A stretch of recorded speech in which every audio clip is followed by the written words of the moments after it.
Speak television show.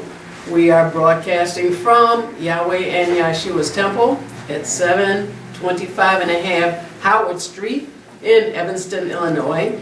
And we are in part 2 of the lesson, For Then Shall Be Great Tribulation. For then shall be great tribulation. In the first show, the question is, well, when is then? And we looked at Daniel, and the prophet Daniel asked, what time is then for great tribulation to occur? And we saw that Yahweh put a specific time period for great tribulation. And he told Daniel that it was not for him to know. It was sealed until the end, or the latter days of the last days. And we are in the last days.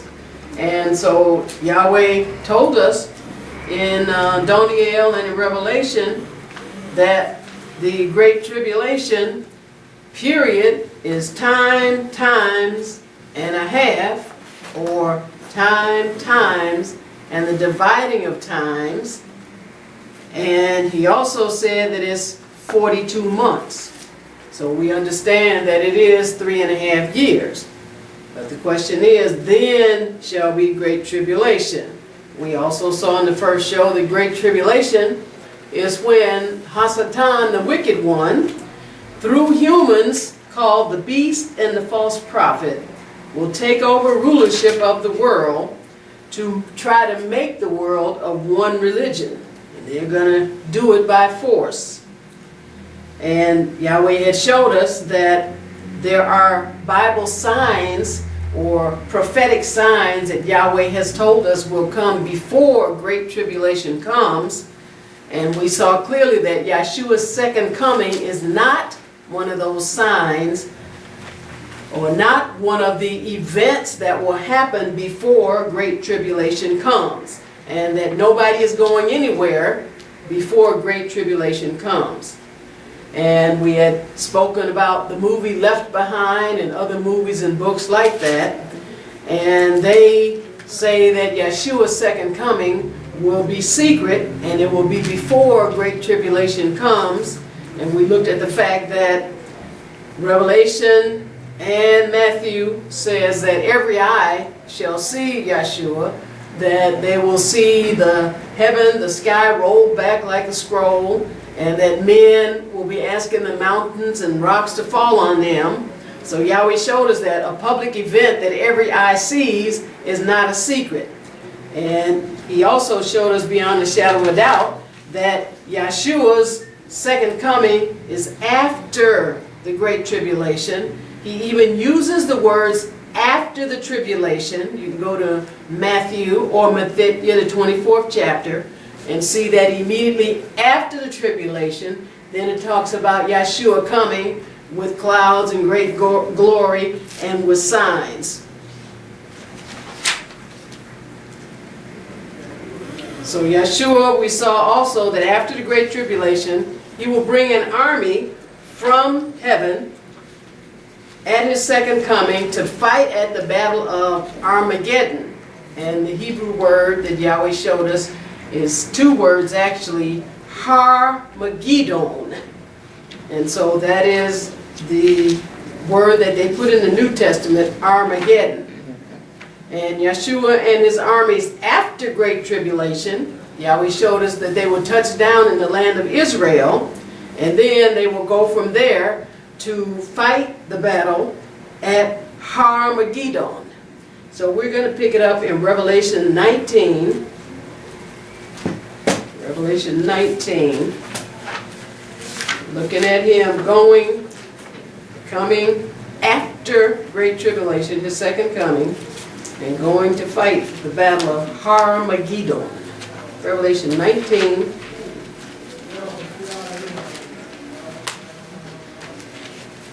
And we're just going to read one verse. 19 and verse 19. Revelation 19 and verse 19 reads, And I saw the beast and the kings of the earth and their armies gathered together to make war against him that sat on the horse and against his army. So now this is talking about Yahshua. And then Yahweh showed us in the first show that the beast is talking about this military head, this military man that's heading the army in support of the false prophet or the Antichrist.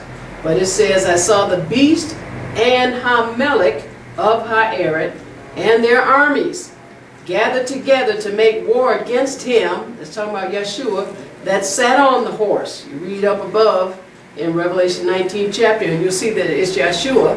And it says he has on a vesture dipped in blood, and he is called Hadabar, or the word of Yahweh, and against his army. So Yahshua at his second coming causes the defeat of the beast and the false prophet, which results in them being thrown into the lake of fire. Let's go to 2 Thessalonians 2. 2 Thessalonians 2. So the beast and the false prophet are active during Great Tribulation. But at Yahshua's second coming, he ends their reign of terror. 2 Thessalonians 2. And they end up being thrown into the lake of fire. 2 Thessalonians 2. And we're going to read 2 verses here. Verses 8 and 9. 2 Thessalonians 2.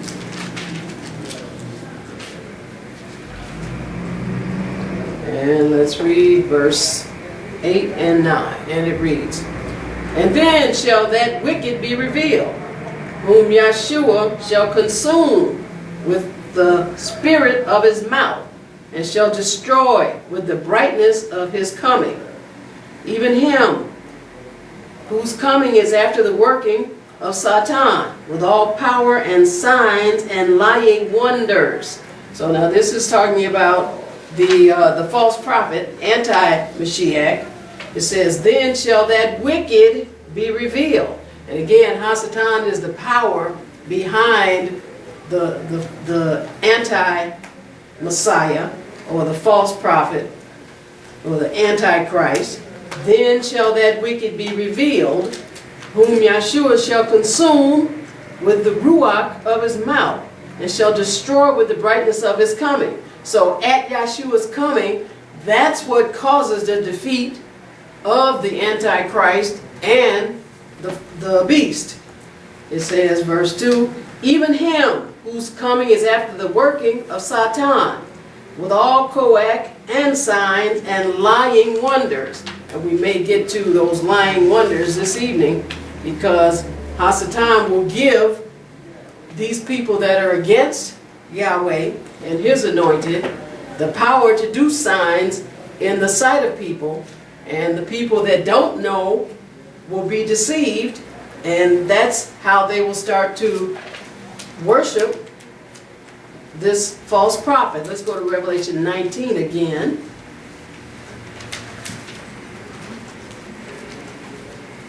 And we're going to read, start at verse 17. Revelation 19. Yahshua ends their reign of terror at his second coming. Ends the Great Tribulation. Revelation 19. And we're going to read, start at verse 17. Revelation 19 and verse 17 reads, And I saw an angel standing in the sun, and he cried with a loud voice, saying to all the fowls that fly in the midst of heaven, Come and gather yourselves together unto the supper of the great Elohim. So what this verse is talking about is the battle of Armageddon, or the battle of Armageddon. And here is Yachanan reporting what he saw. He says he saw a Malach standing in the sun.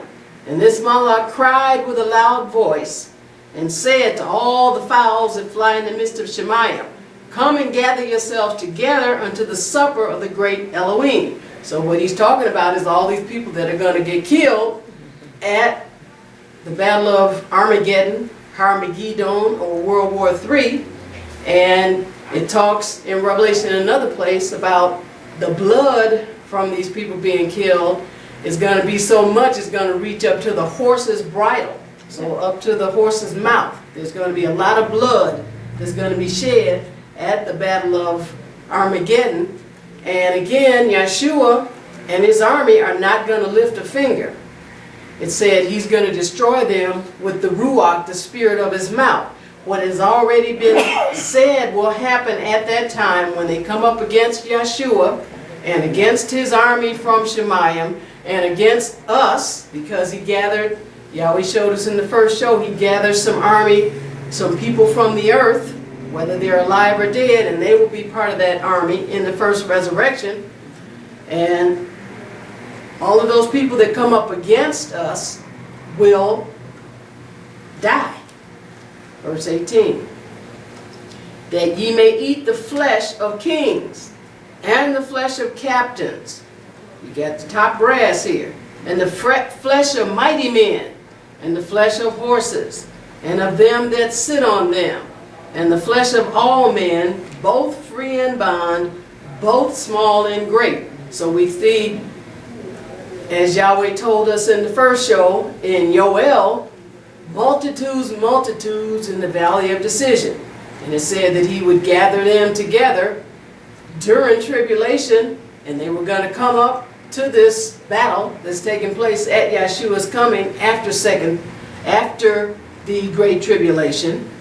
It said there's going to be kings, captains, mighty men, and horses, and men free and bond, small and great, multitudes, like Yahweh said. Verse 19.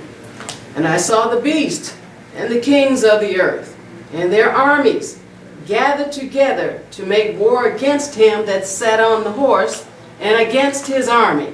So here we have this phrase again. We had read it up earlier in Revelation 19 where it talks about him that sat on the horse. So you read up earlier so you can see him that sat on the horse. That's Yahshua that's sitting on the horse.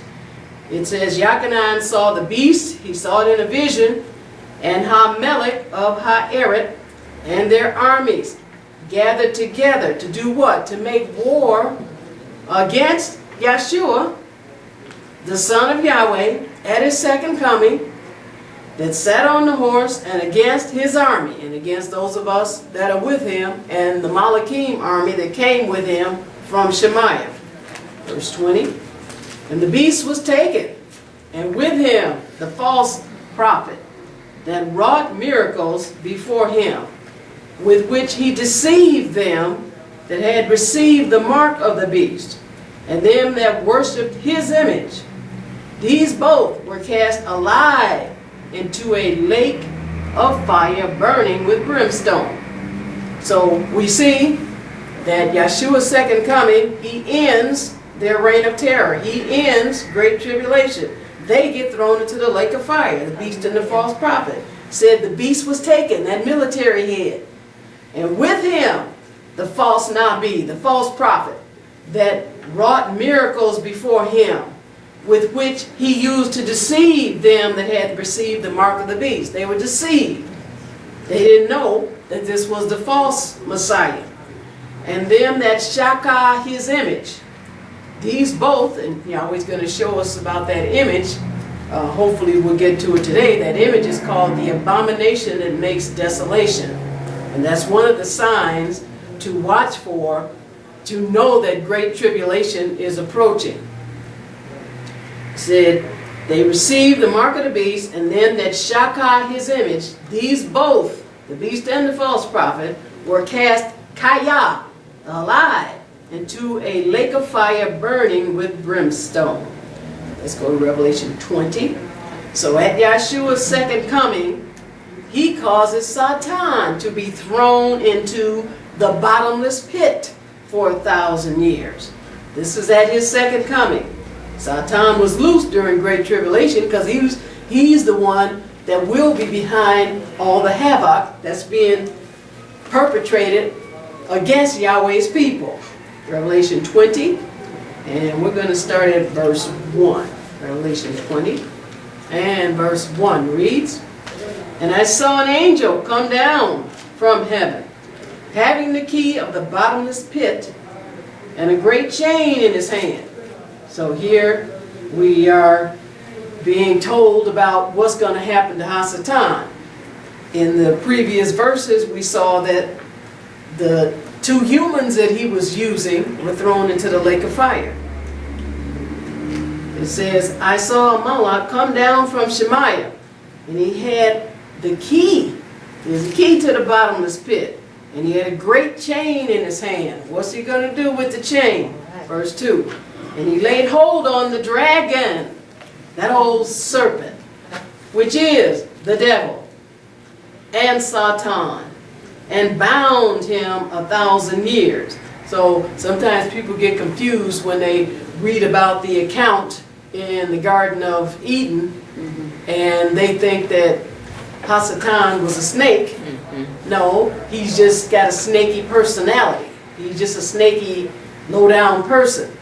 And so that's one of his names. And it says here that this angel that had the key of the bottomless pit and this great chain, he laid hold on. This is Hasatan. One of his names is the dragon, that old serpent.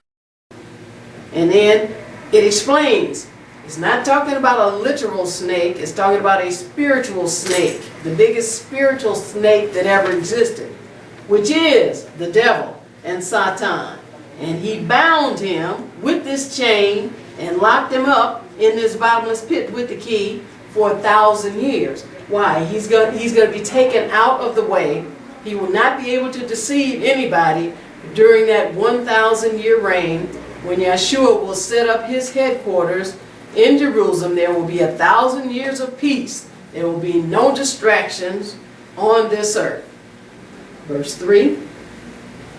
And cast him into the bottomless pit, and shut him up, and set a seal upon him, that he should deceive the nations no more, until the 1,000 years should be fulfilled. And after that, he must be loosed a little season. So we see the devil is not quite done. He's tied up for 1,000 years. It says he won't deceive the nations anymore until these 1,000 years are over. And then he will be loosed for a little season after the 1,000 years. In verse 10 of this same chapter, Revelation 20 and 10, we see that Yahshua causes Satan to be thrown into the lake of fire after this 1,000 years and little season is over. Revelation 20, and let's read verse 10. And it reads, And the devil that deceived them was cast into the lake of fire and brimstone, where the beast and false prophet are, and shall be tormented day and night, forever and ever. And so here is some more truths that Yahweh is showing us. The beast and false prophet have been burning in the lake of fire for 1,000 years and a little season. But it doesn't say anything about them being burned up. What does the verse say? It says, and cast him into a bottomless pit. And the devil that deceived them was cast into the lake of fire and brimstone, where the beast and false Nabi are. They're still there. They got put in there 1,000 years before and a little season. They're still there. Why are they still there? What's happening? Then Yahweh breaks it down. This is for all those people to talk about, well, you know, Yahweh's so merciful. He wouldn't have a place where people would be tormented forever and ever and just burn forever and ever. And I had a relative that was listening to a Seventh-day Adventist guy on TV and come telling me that, yeah, you know, that just makes sense. It might make sense to your finite mind, but Yahweh tells us what actually is going to happen in the lake of fire. It says, and shall be tormented, talking about the devil, the beast and false prophet are still there 1,000+ years later, and he shall be tormented, Yowm and Layil, forever and ever. And so if we don't understand what forever and ever means, then we need to look it up in the dictionary so we can get some understanding about it. It means no end. So we're in Revelation. Let's go to the 2nd chapter. So it's obvious that great tribulation occurs before Yahshua's second coming. And it's obvious that Yahweh's people will be here on earth during great tribulation. And if you are Yahweh's person or people, son or daughter, then you know that your first and foremost protection is to get right and stay right with Yahweh. So no matter where you are, no matter what's going on, you get right, you stay right with Yahweh, then everything will turn out all right for you. Revelation 2, I'm going to read one verse, verse 22. Revelation 2 and verse 22 reads, Behold, I will cast her into a bed, and them that commit adultery with her into great tribulation, except, there's a way out, except they repent of their deeds. So Yahweh is letting us know we can escape great tribulation when we repent of our wrongs, when we get right with Yahweh and stay right with Yahweh. That's our first level of protection. Let's go to Revelation, the first chapter, and we're going to read one verse, verse 3. Revelation 1, and let's read verse 3. And he reads, Blessed is he that readeth, and they that hear the words of this prophecy, and keep those things which are written therein, for the time is at hand. So here Yahweh is giving us another layer of protection. He's saying, Barak is he that readeth, and we're reading Revelation now, and they that hear Hadabar of this prophecy. Hear the word. He's talking about hear and do, because he says after that, and shamar or keep. So that's hear and do those things which are written therein, for the time is at hand. Saying the time is now. When you understand what the right thing is to do, the time is now. It's not tomorrow. The time is now. Let's go to 1 Kings, the 18th chapter. So that's the first level of protection against great tribulation. As my dear sister said, be right and be holy. And stay right and stay holy. 1 Kings 18. So through the beast and false prophet, Satan will persecute Yahweh's people to a greater extent than he has ever done before. And he's persecuted them before, but great tribulation will be the biggest and the worst. More people will be killed during great tribulation, more of Yahweh's people, than have ever been killed during times of persecution. And there was a time of persecution here in 1 Kings, the 18th chapter. And we're going to read verse 4, and then we're going to skip down. So there were some, Yahweh's people were martyred or killed for serving Yahweh. 1 Kings 18, let's read verse 4. For it was so, when Jezebel cut off the prophets of Yahweh, that Obadiah took 100 prophets and hid them by 50 in a cave, and fed them with bread and water. So here is this man of Yahweh, and persecution, and Hasatan was behind this too. It mentions Jezebel, but she was an idol worshiper, and whoever has something different as their religion than what Yahweh said in the Bible, Hasatan is behind them. It says, for it was so when Jezebel cut off Hanabi of Yahweh, that this man of Yahweh, Obadiah, took 100 Nabi, and he hid them by 50 in a cave. And he brought them Lechem and Mayim. He fed them and kept them alive to keep them from being killed. Let's skip down to verse 13 in the same chapter, 1 Kings 18. And let's read verse 13. And it reads, Was it not told my master what I did when Jezebel slew the prophets of Yahweh? How I hid 100 men of Yahweh's prophets by 50 in a cave and fed them with bread and water. So he risked his life. But it says his master found out. It was told my master what I did when Jezebel slew Hanabi of Yahweh. How I, against what they were doing, hid 100 of his Nabi by 50 in a cave, and also fed them with Lechem and Mayim. Let's go to Hebrews or Ibryi, the 11th chapter. So Yahweh's people have been persecuted throughout the age. But great tribulation will be the worst. Hebrews 11.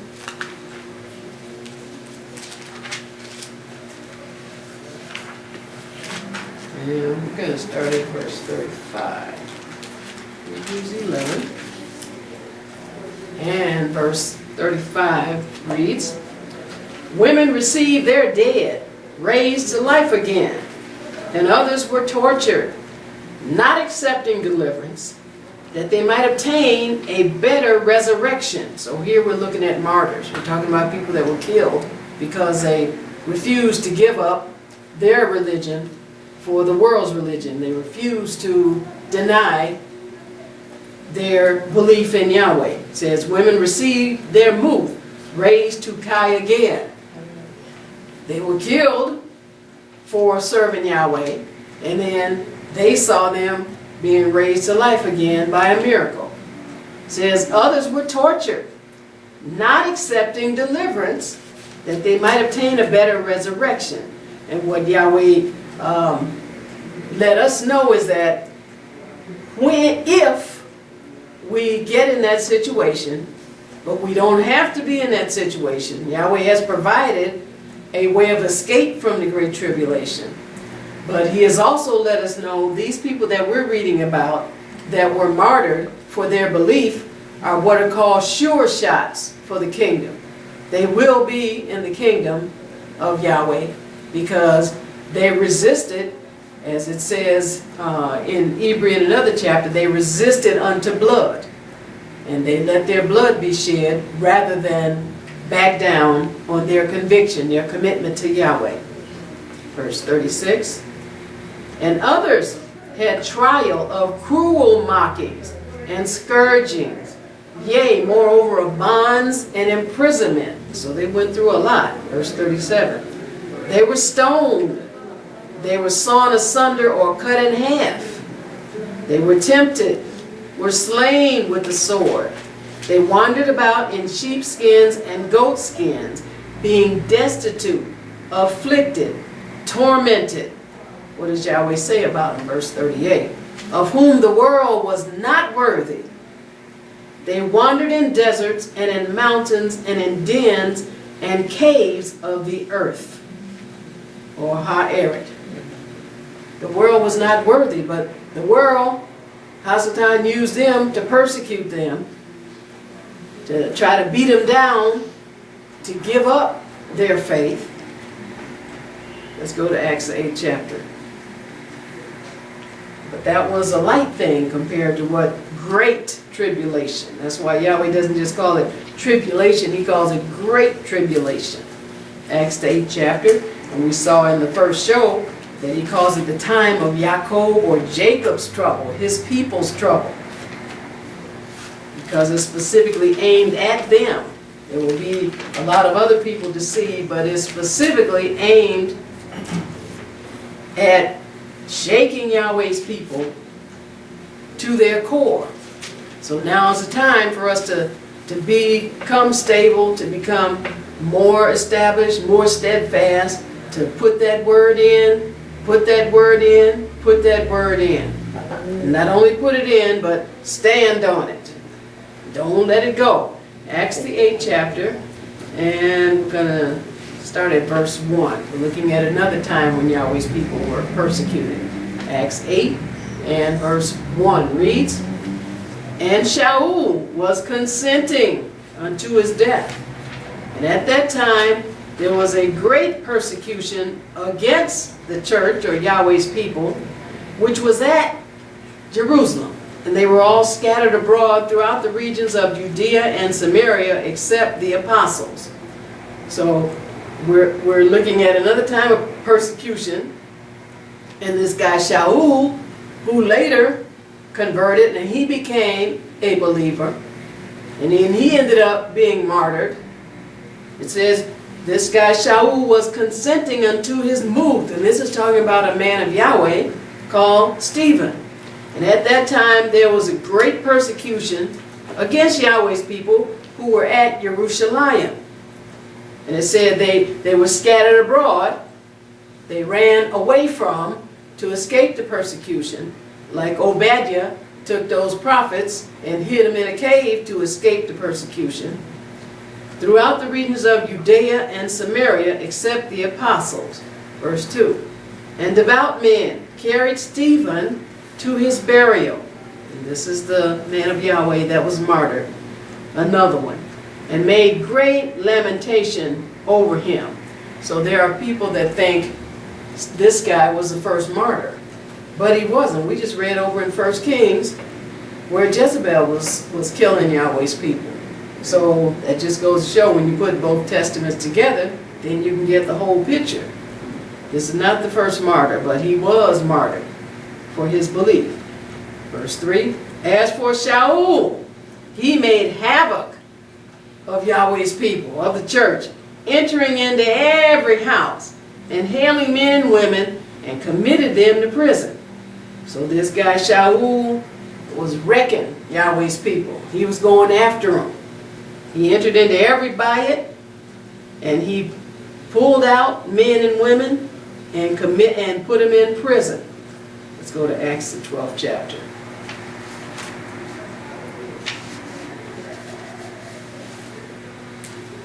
And then you read about some things that happened to Shaul. And no doubt as a result of him having, been instrumental in killing Yahweh's people, where he was stoned so many times and near death, and he just went through all kind of things. But you know what? He came over to the other side and he said, you know what? I count it but dung what I have gone through. I counted but the S word for what I have won now. And now I have Mashiach. Now I'm on the right track. Acts 12, and we're going to read verses 1 and 2. Acts 12, and let's read verse 1. And it reads, now about that time Herod the king stretched forth his hands to vex certain of the church of Yahweh's people. There it is again. They all focused on Yahweh's people. Why? Because it's the devil behind it. It's Hasatan behind it. In verse 2, what happened? And he killed Jochebed, the brother of Jochanan, with the sword. He killed Jochebed, Ha'ak of Jochanan, with the sword. And then you can read a little further down where it says, it pleased the people, and then he proceeded to keep Kepha in the jail too. Let's go to Revelation 7. So people will be forced to convert to one real religion or be killed. That's what Great Tribulation is all about. And the main people they're going to be trying to force is Yahweh's people, because other people in the world, they're deceived. Basically, they'll flip or flop either way because it really doesn't matter to them. But Yahweh's people are aware that during Great Tribulation, Revelation 7, it is critical for them to be protected, to make it through without being martyred, without being killed. We don't have to be killed during Great Tribulation. I remember years ago, there was a brother, and he's passed on now, Brother Gee. And he used to always say, yeah, I believe I'm going to get killed during Great Tribulation. We'd say, Brother Gee, don't say that. Why would you say that? I don't know, it just seemed like, he used the G word. He's telling me that I'm going to get killed during Great Tribulation. And we used to say, look, you don't say that. There's a way of escape. Yahweh has a way of escape. And so here we see Great Tribulation hasn't come yet. He's been dead, about maybe 25 years. So, but we used to tell him, don't say that. That's Revelation 7. And we're going to read verse 13. So people that do get killed or martyred during Great Tribulation, as Ruach said earlier, are what are called sure shots for the kingdom. They will be in the kingdom. Revelation 7, and let's read verse 13. 13 reads, "And one of the elders answered, saying unto me, What are these which are arrayed in white robes, and whence came they?" Verse 14, "And he said unto him, Sir, thou knowest. And he said unto me," to Yachanan, "These are they which came out of great tribulation, and have washed their robes, and made them white in the blood of the Lamb," or the dam of the Lamb. Well, they came out of great tribulation because they were killed in great tribulation. But there's another way you can go through tribulation and come out of great tribulation without being killed. Go to Revelation 17. But Yahweh is just showing us about this intense persecution against his people during great tribulation. Revelation 17 and one verse 6. Revelation 17 and verse 6 reads, "And I saw the woman drunken with the blood of the saints, and with the blood of the martyrs of Yahshua. And when I saw her, I wondered with great admiration." So we're looking at this, the beast and the false prophet, who are the head of this religious system, and it's calling them the woman. And Yachanan is saying he saw this woman, and she was drunken with Hadam of Hakadeshim. Again, great tribulation is focused on Yahweh's people and tearing them away from their belief in Yahweh. And with Hadam of the martyrs of Yahshua. That means people that were killed because they refused to give up their belief. And Yachanan is saying, when I saw her, I wondered with great admiration, like, what is this? He didn't mean that he admired her, but he was just really curious. And then you see the Malak explain to him. It's like, hey, don't wonder about that. Let me explain to you what this is. Go to Revelation 15.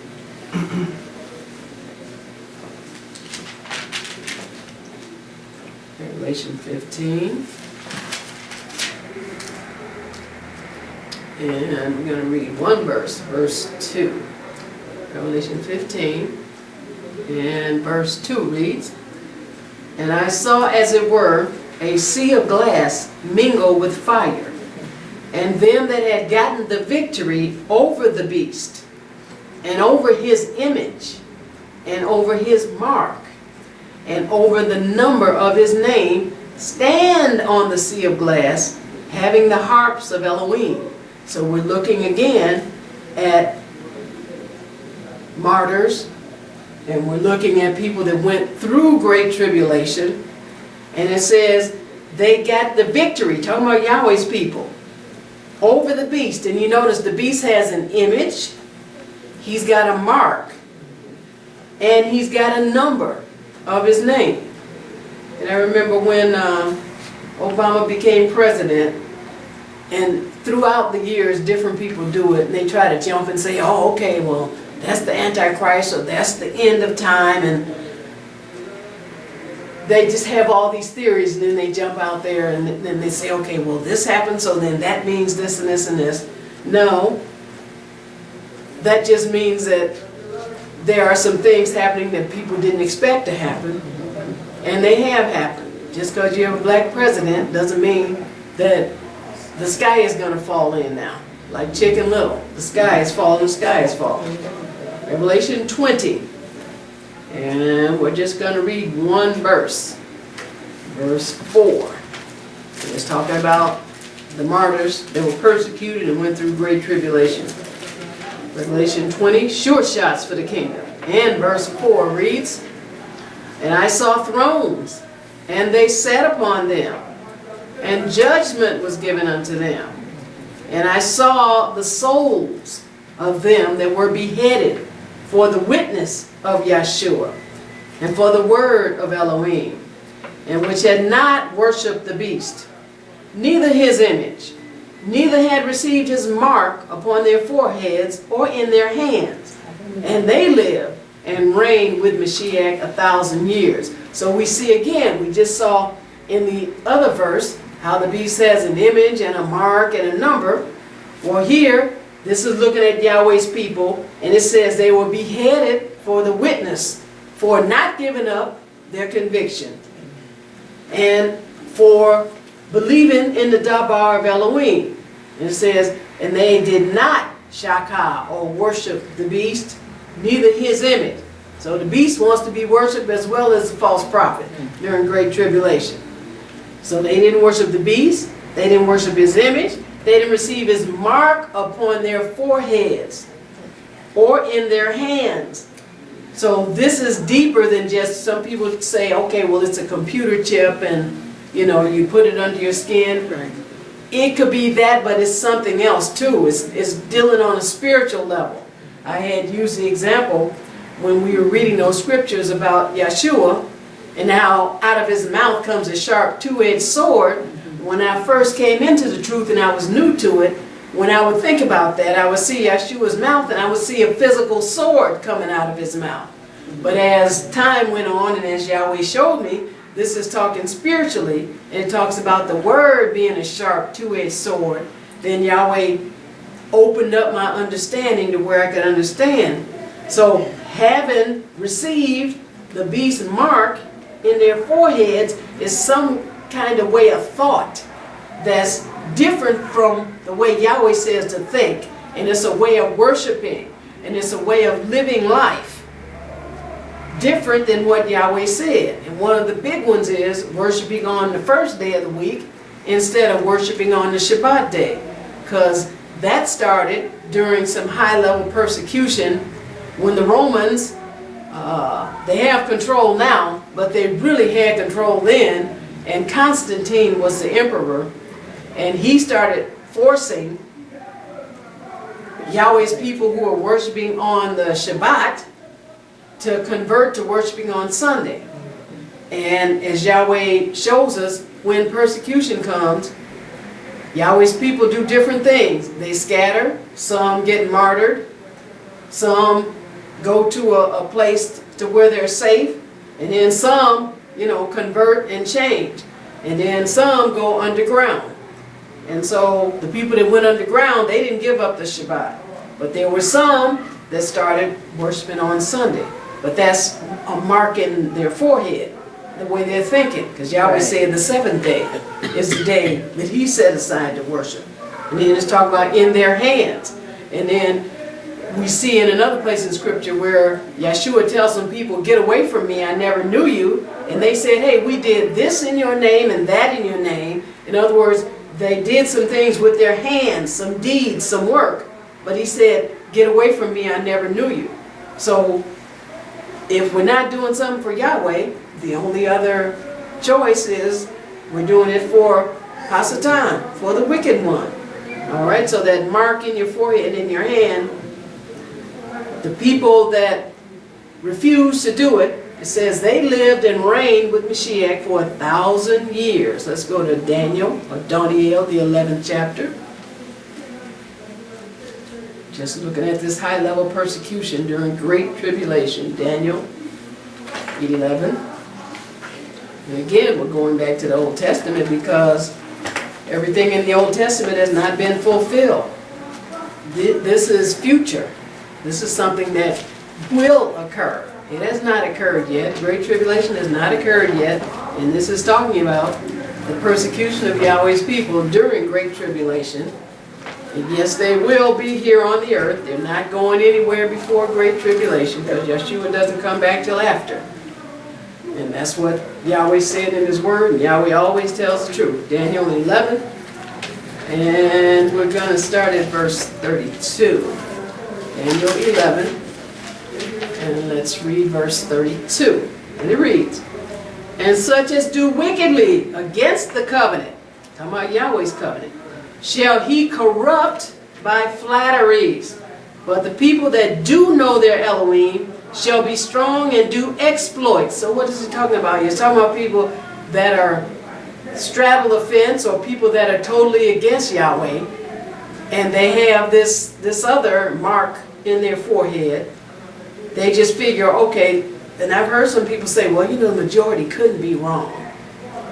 most of the people are doing this, so it's a safe bet that I should do that too. No, it's not. You better find out for sure. But they do say, well, everybody, they couldn't be wrong. But guess what? The Bible says they could. It says, such as do wickedly against the covenant. This is talking about Yahweh's covenant, what Yahweh said, his berith, what he said from Genesis to Revelation in the Bible. Shall this false prophet corrupt by flatteries? But I am the people that do know their Elohim. Now's the time for us to get to know our Elohim. And as we've heard in every Bible class we've been to, we have to know that we know that we know. Shall be coac or strong and do exploits. So even though this will be a time of persecution, Yahweh said we can be strong and do exploits when we know our Elohim. Verse 33. And they that understand among the people shall instruct many, yet they shall fall by the sword, and by flame, by captivity, and by spoil many days. So we're looking at the martyrs during Great Tribulation. And it's talking about those that being or understand among the people, among Yahweh's people. Ha'am. They shall instruct many. That's what we're here for. We had somebody stand up and instruct us. So now we're passing it on and instructing Yahweh's people so they can be aware. And they can know the signs. And they can know how to navigate during Great Tribulation. They that understand or being among the people shall instruct many, yet they shall fall by the sword. They risk their lives to help their brothers, and by flame, by captivity, and by spoil, not just 1 or 2 days, many Yowm, many days. Verse 34. Now, when they shall fall, they shall be holpen with a little help, but many shall cleave to them with flatteries. So even though these are sincere people following Yahweh, it talks about there being some pretenders hanging around.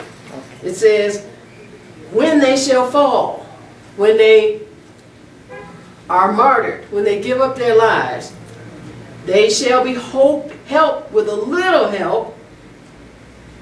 But say most of the people that are going to cleave to them are not sincere.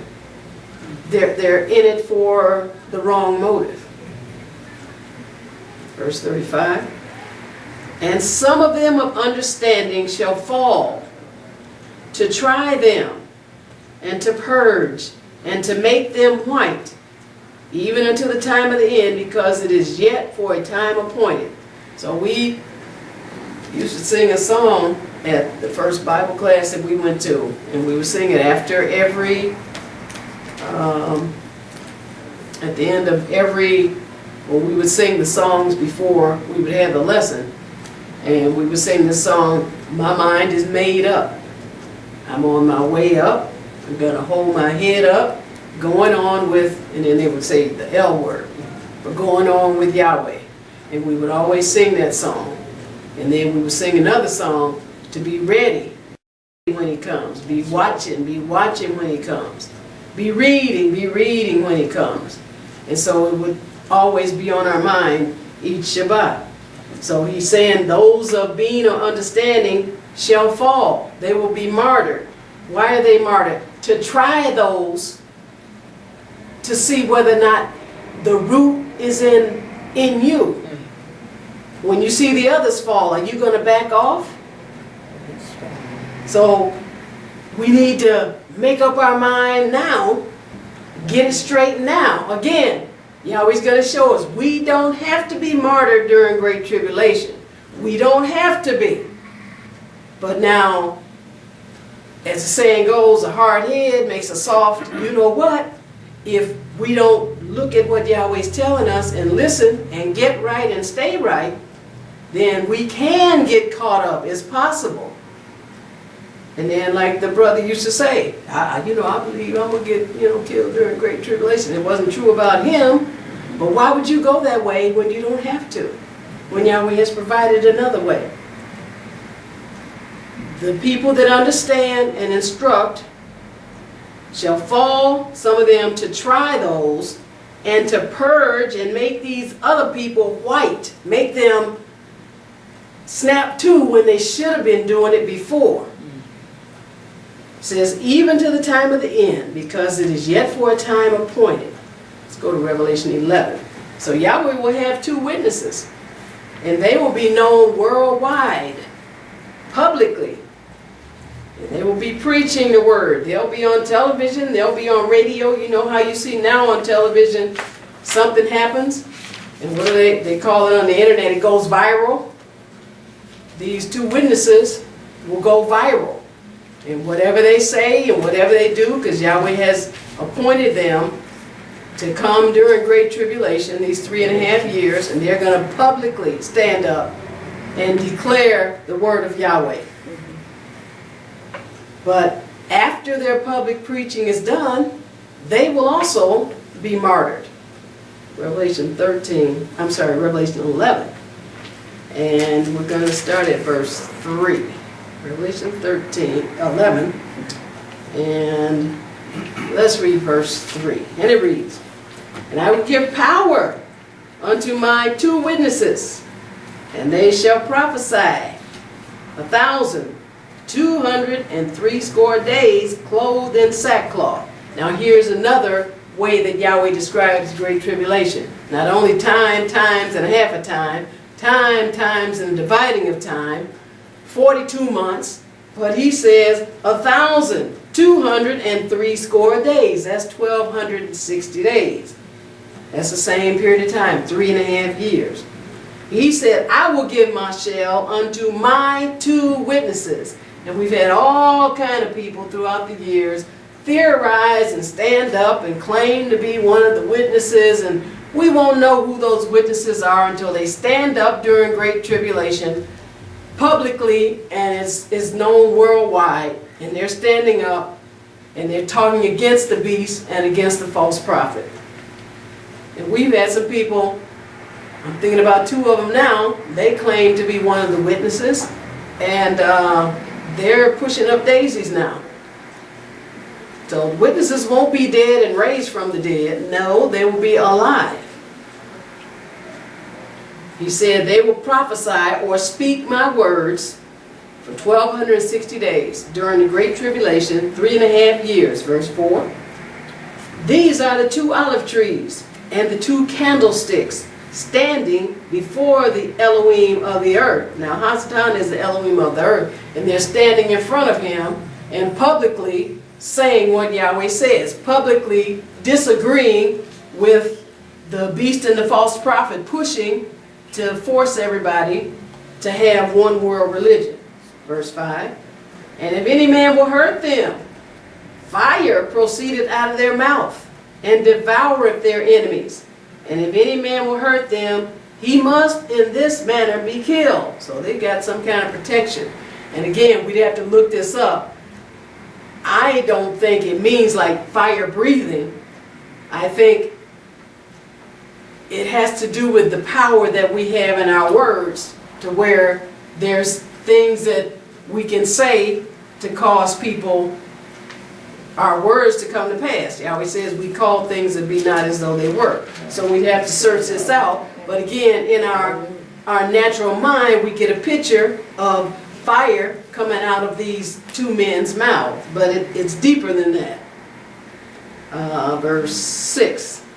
These have power to shut heaven, that it rain not in the days of their prophecy, and have power over waters to turn them to blood, and to smite the earth with all plagues as often as they will. So now this is going back to like Layil had that power, to where he caused it not to rain for however long. I have to look it up and see.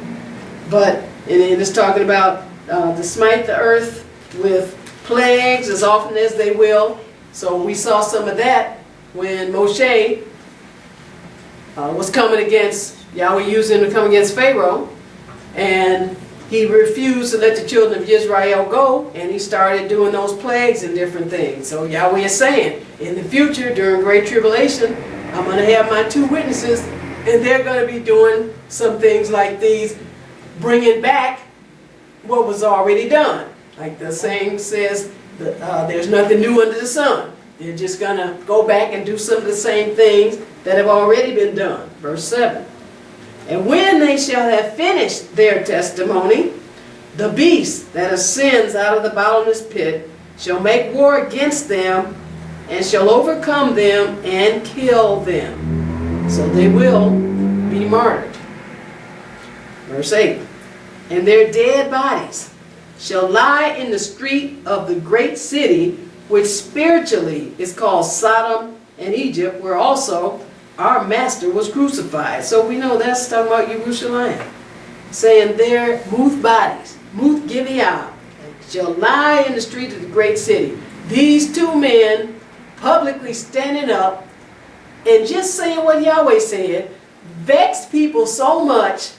These people call themselves getting some satisfaction by not burying them, thinking that they had gotten the victory over them after they were killed, and they refused to have them buried, and they got satisfaction by looking at them after they killed them. But this is how natural-minded people think. It said, in the street of Jerusalem, it says that great city, which spiritually is Karas, Sodom, and Mizraim, where also our master was crucified. Verse 9. And they of the people and kindreds and tongues and nations shall see their dead bodies 3 days and a half, and shall not suffer or permit their dead bodies to be put in graves. And they thinking they got over. Oh, see, yeah, well, boy, they were really annoying. The people tell you that now. You go to talking the word and, oh, you getting on my nerves. Why you always have to talk about that?